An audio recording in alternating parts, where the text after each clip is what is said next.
오늘 우리에게 주시는 하나님 말씀 요한복음 4장 13절에서 24절 말씀 제가 봉독합니다. 우리에게 표에 있는 말씀이죠. 4장 13절에서 24절까지 제가 봉독하겠습니다.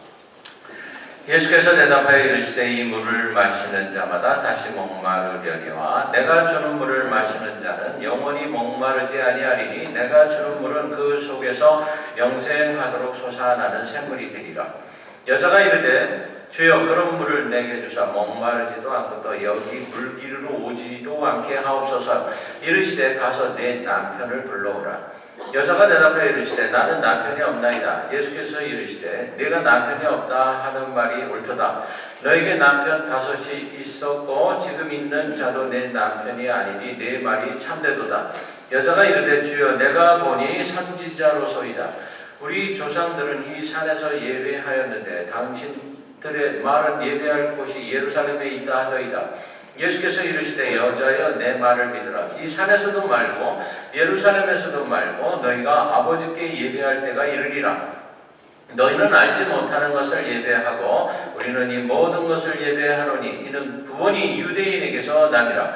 아버지께 참되게 예배하는 자들은 영과 진리로 예배할 때가 오나니 곧 이때라. 아버지께서는 자기에게 이렇게 예배하는 자들을 찾으시느니라. 하나님은 영이시니 예배하는 자가 영과 진리로 예배할지니라. 아멘. 제일 마지막에 있는 말씀, 바로 이 말씀이 올해의 우리 교회의 표가 되겠습니다.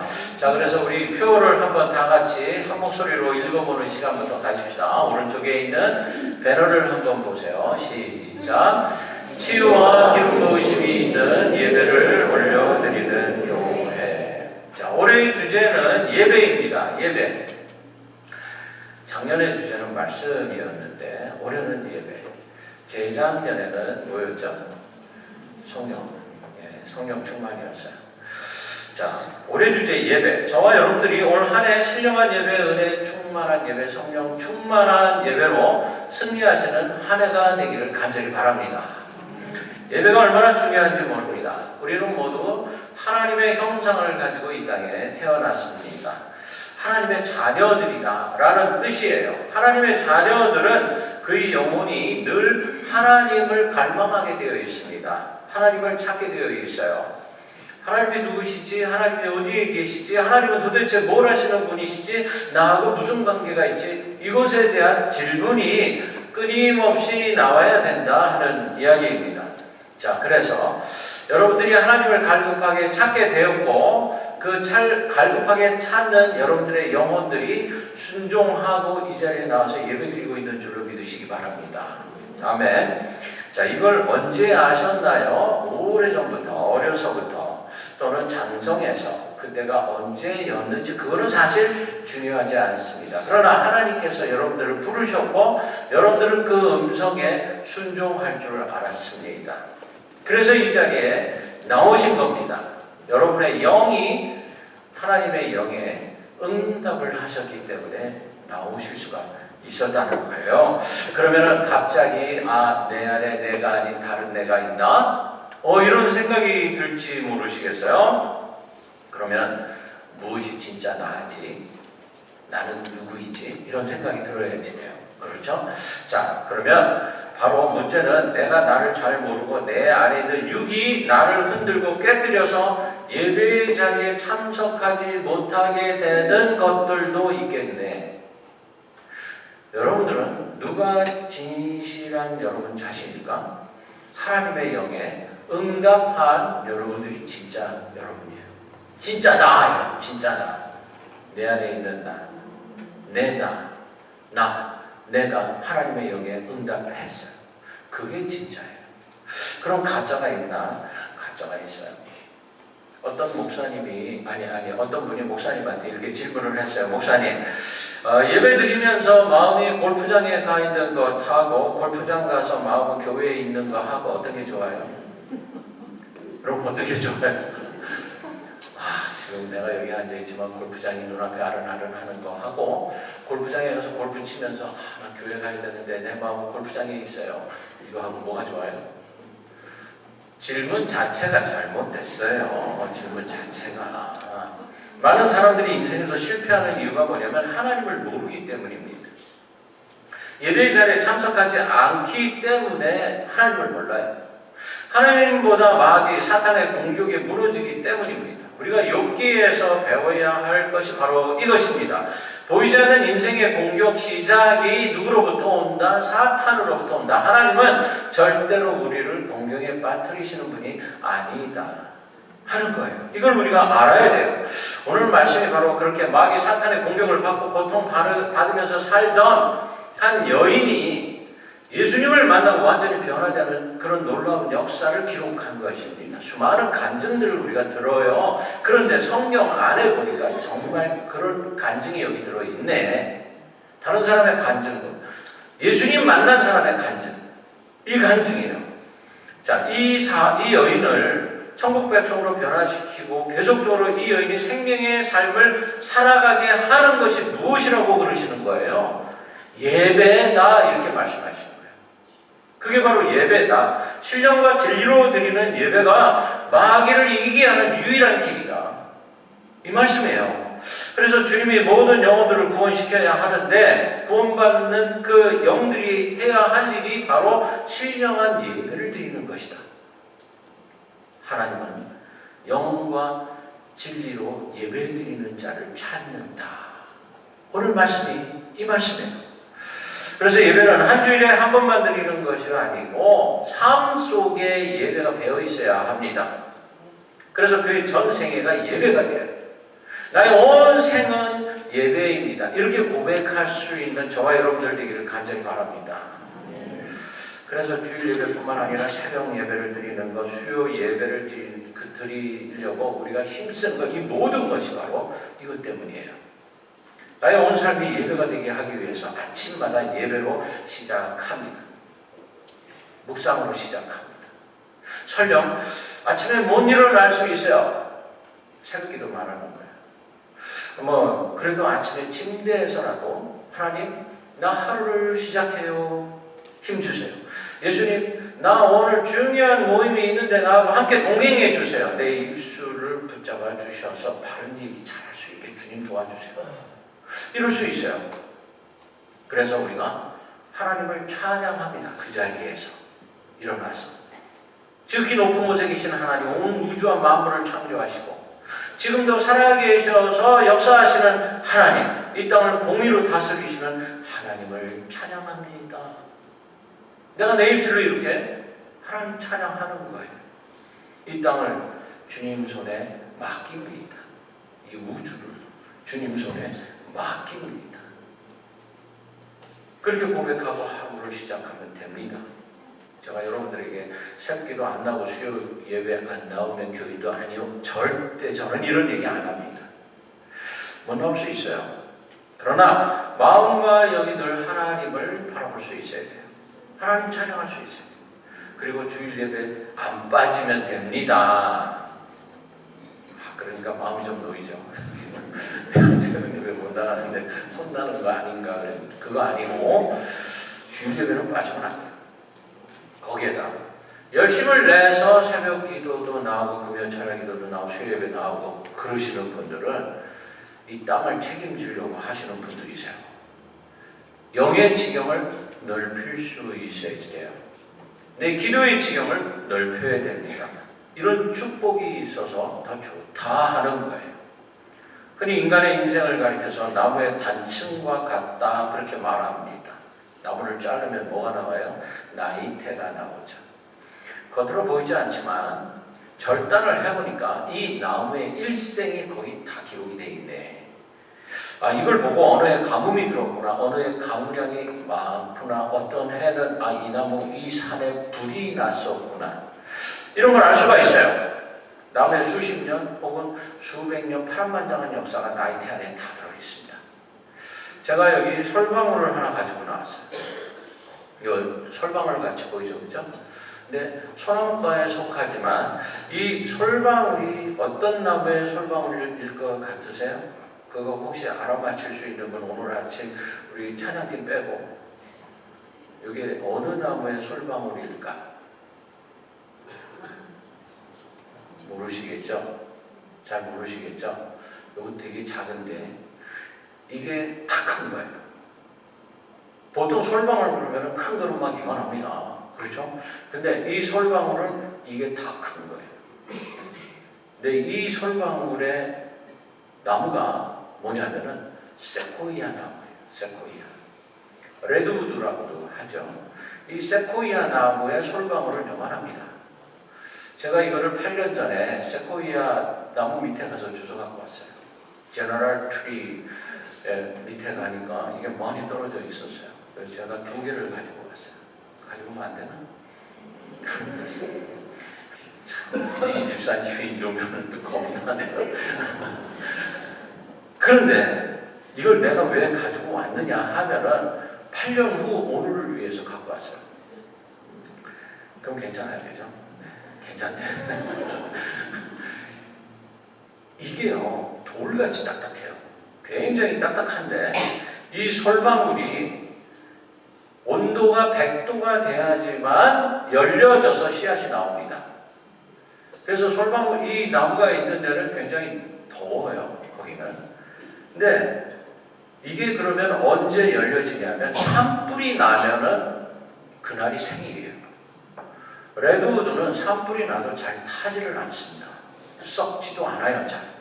그래서 레드우드 가지고 집도 짓고 그럼 굉장히 비싼 집이 되는 거예요. 그게 나무 중에서 제일 비싼 나무예요, 레드우드.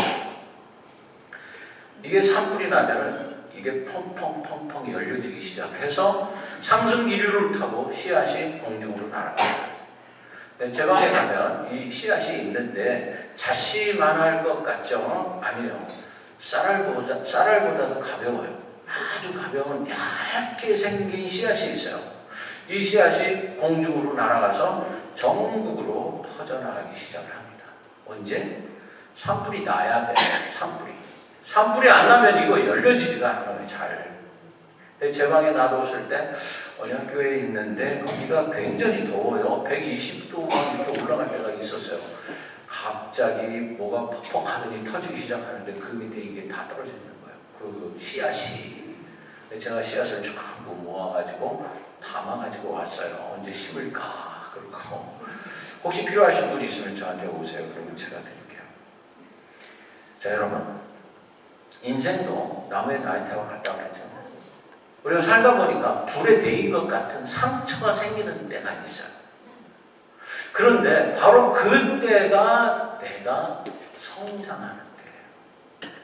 내가 그때부터 내 영이 성장하기 시작을 하더라는 거예요. 기쁨도 있었지만 불에 데인 상처가 내 안에 있습니다. 현대사회가 복잡해지면서 인간 마음에 많은 상처들이 자리 잡고 있어요. 의학자들의 말을 들어보면 세상에 정신병자 아닌 사람이 하나도 없대요. 저도 정신병자인데 여기 올라와서 지금 여러분들하고 이렇게 말씀을 받는 거고, 여러분들도 보기에는 멀쩡한데 다 정신병자라는 거예요. 다만 다른 게 있다면 진짜 정신병자는 병원에 있고 저와 여러분들 밖에 있다는 것 차이밖에는 없다. 그럽니다. 제가 신학교 다닐 때 목회 상담학을 배웠는데 이 목회 상담학에서 가장 중요하게 생각하는 게 뭐냐면은 심패타이즈라 그래요. 이게 뭐냐면 연민 또는 감동, 불쌍히 여기는 마음, 이걸 말해요. 이것이 있어야지 돼. 이걸 가지고 함께 이야기를 나눕니다. 공존과 연민이 있어서 듣다 보면 어떻게 돼요? 같이 울어요. 같이 우니까 상대방이 나 같이 울어주는 사람인데 뭐 그러면서 말을 다 해요. 자기의 속에 있는 이야기 다 꺼내요. 그러면 그거를 다 들어주면서 같이 울다가 보니까 이 사람의 역사가 다 나오네, 그 안에서. 어렸을 때 이런 상처를 받았구나. 살다 보니까 사춘기 때 이런 일이 벌어졌구나. 청년 때 결혼을 앞두고 또 이런 일이 벌어졌구나. 결혼하고 나서도 또 이런 사건이 있었구나. 살다 보니까 교회 나와서도 상처받네. 이런 일들이 막 벌어지는 거예요. 그래서 그걸 다 듣고 나서 예수 그리스도의 이름으로 성령의 인도하심으로 선포를 합니다. 나사렛 예수의 이름으로 명한다. 상처 주었던 모든 악한 것들은 다 떠나갈지어다. 그리고 예수님의 이름으로 치유받을지어다 선포하는 거예요. 그러면 다 치유가 됩니다. 왜냐하면 바로 그 아픔을 받고 있던 바로 그 시간에 그 자리에 예수님 계셨어요. 그를 보듬어 안아주고 너 힘들지 아프지 내가 알아 그러면서 계셨는데 모르고 있었다는 거예요. 왜냐하면 하나님은 바로 그 순간에도 지금도 우리와 함께 하시니까 다만 그걸 모르고 있었다는 거죠. 오늘 성경에 나오는 여인은 상처 많은 사람이었어요. 한 많은 인생을 살았습니다. 고독한 여인이에요. 이 사마리아 여인 6시에 물을 기르러 왔다 그랬어요. 성경에 나오는 시간에다가 플러스 6을 하면 돼요. 몇 시 그러면? 12시. 한낮에 더울 때 물 기르러 와야 되는 이 여인. 사람의 눈을 피해서 왔다는 거지. 그만큼 상처가 깊다는 거예요. 예수님 만나서 대화를 나누는데 과거에 남편이 5이다 그럽니다. 그러면 지금 살고 있는 남편까지 합해서 6명이네. 이 여자가 이렇게 된 게 누구 때문일까? 여러분들 생각할 때 이 여인이 잘못했지 뭐 그렇게 생각하세요? 사회적인 구조로 보면은 절대 그런 일이 있을 수가 없어요. 남자가 버린 거야. 1번 버리고 2번 버리고 3번 버리고 남자들이 권세를 갖고 권력을 갖고 힘을 가지고 있었던 시대의 이야기입니다. 다 남자들 때문이에요. 남편이 많았다. 남자들이 그렇게 버렸다. 당시 상황으로 볼 때 이 여자는 살아갈 길이 없는 겁니다. 여자가 돈 벌 수 있는 길은 딱 하나예요. 창녀가 되는 것밖에 없었어요. 나는 그렇게는 못 살겠다. 그래서 남자를 자꾸 만나서 결혼을 했던 거예요. 이 여인은 살려고 애를 쓴 사람이에요. 얼마나 많은 상처가 있었겠어요. 예수님 앞에 잡혀온 가늠한 여인도 페미니즘의 입장에서 본다 그러면은 남자도 같이 왔어야 돼. 근데 남자는 없네. 여자만 돌에 맞아 죽을 뻔했어. 예수님 보기에 이건 아닌데 그러셨던 거예요. 여인 5번 배신당하고 간신히 마음 좋은 사람하고 살고 있지만 지난 과거 때문에 사람 피해가면서 살아야 되는 이런 사람. 이 여인에게 너는 하나님의 딸이다 라는 놀라운 메시지를 주시니 그러자 여인은 새로운 피조물로 거듭나는 사건이 일어납니다. 예수께서 이 여자에게 무슨 심리요법을 동원하셔서 치료하신 것도 아니고 오순절 마가다락방에 성령이 임재한 것도 아니에요. 어떻게 하셨죠? 이 사마리아 여인이 어떻게 변화가 되었을까? 예수님이 사마리아에 들어가신 것은 여인을 만나서 생수를 주시기 위함이었다 그래요.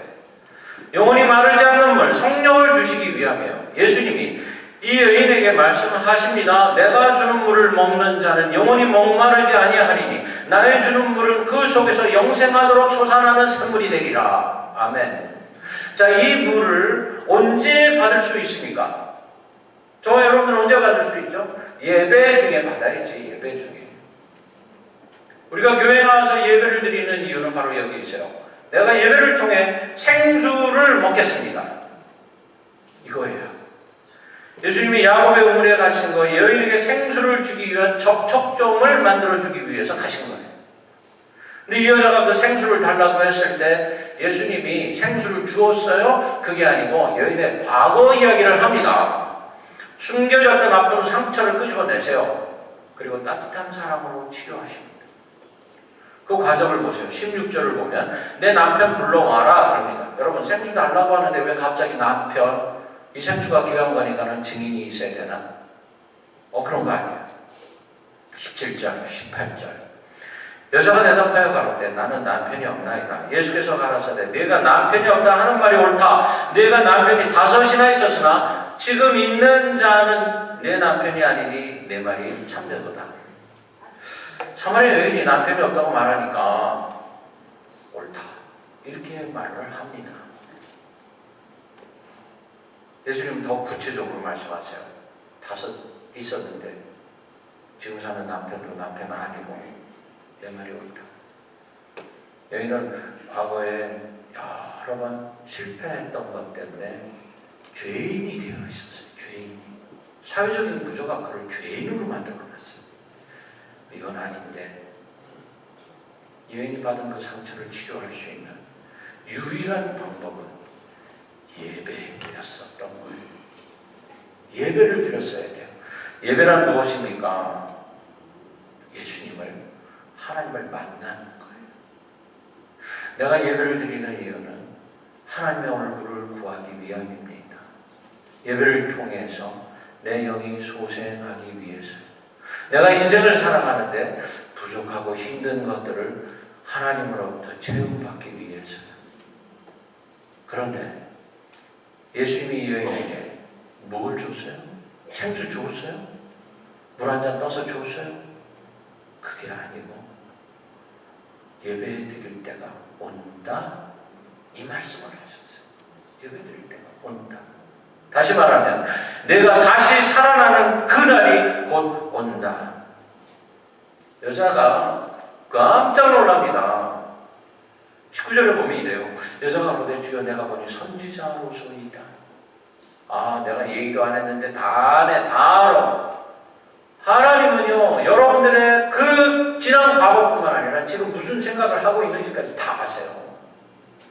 이 여인이 오늘 갑자기 우물가에 갔더니 웬 청년이 있는데 난 한 번도 얘기해 본 적이 없는데 나에 대해서 너무 잘 아네. 예수님은 오늘 2000년 후에 저와 여러분들을 위해서 2000년 전에 그 야곱의 우물가에서 그 여인을 만난 줄로 믿으시기 바랍니다. 그리고 오늘 저와 여러분들에게 이 말씀을 하시는 거예요. 살고 싶냐? 예배를 드려라.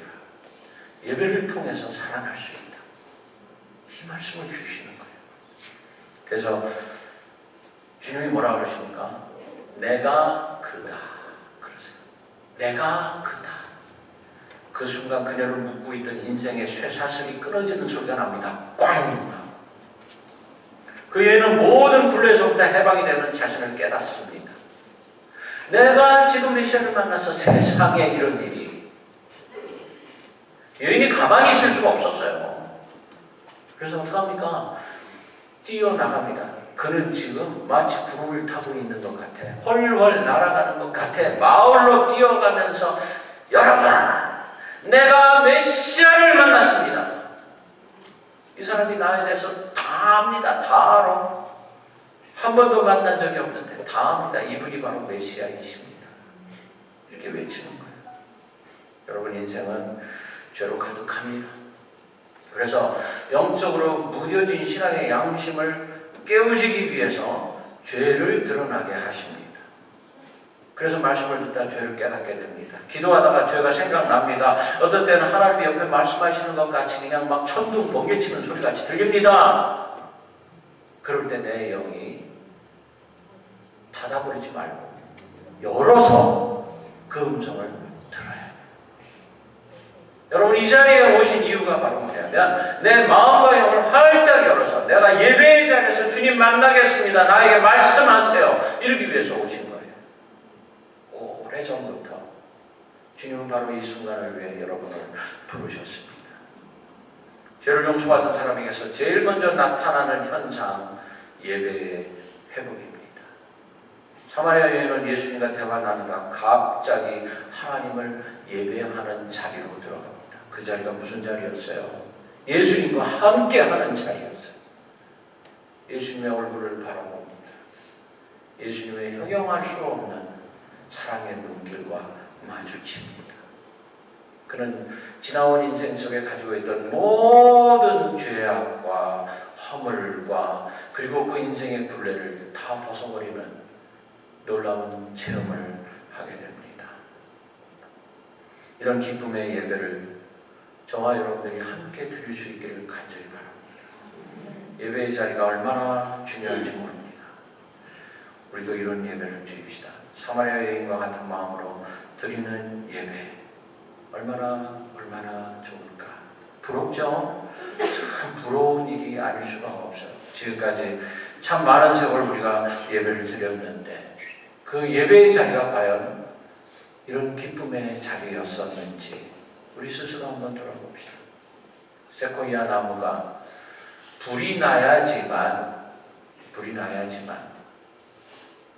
모든 씨앗이 하늘로 공중으로 날아갈 수 있는 것 같이 내가 불에 데인 것 같은 상처를 가지고 있다.